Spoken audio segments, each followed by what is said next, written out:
বলিউড অভিনেত্রী রাশমিকা মান্দানার দীর্ঘদিনের বন্ধু বিজয় দেবরাকোন্ডার সঙ্গে এঙ্গেজমেন্টের খবর ছড়িয়ে পড়ার পর সম্প্রতি তিনি শেয়ার করলেন তার প্রথম সোশ্যাল মিডিয়া পোস্ট। ইনস্টাগ্রামে রাশমিকা শেয়ার করেছেন তার সিনেমা থাম্মাইয়ের প্রথম গান তুম মেরে না হুঁয়ের বিহাইন্ড দ্য সিন।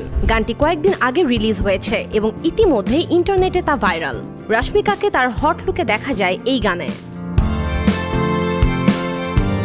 গানের শুটিংয়ের পেছনের গল্প শেয়ার করেছেন তিনি। জানা যায় পরিচালক আদিত্য সরপোদ্দার এবং প্রযোজক দীনেশ বিজানের মাথায় হঠাৎ করেই এক বিস্ময়কর আইডিয়া আসে।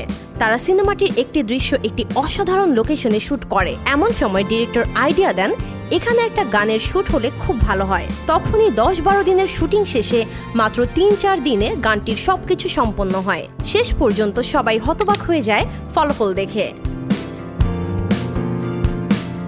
রাশমিকা সব টেকনিশিয়ানদের ধন্যবাদ জানিয়েছেন, যাদের কঠোর পরিশ্রমের কারণে গানটি স্ক্রিনে জাদু সৃষ্টি করতে পেরেছে।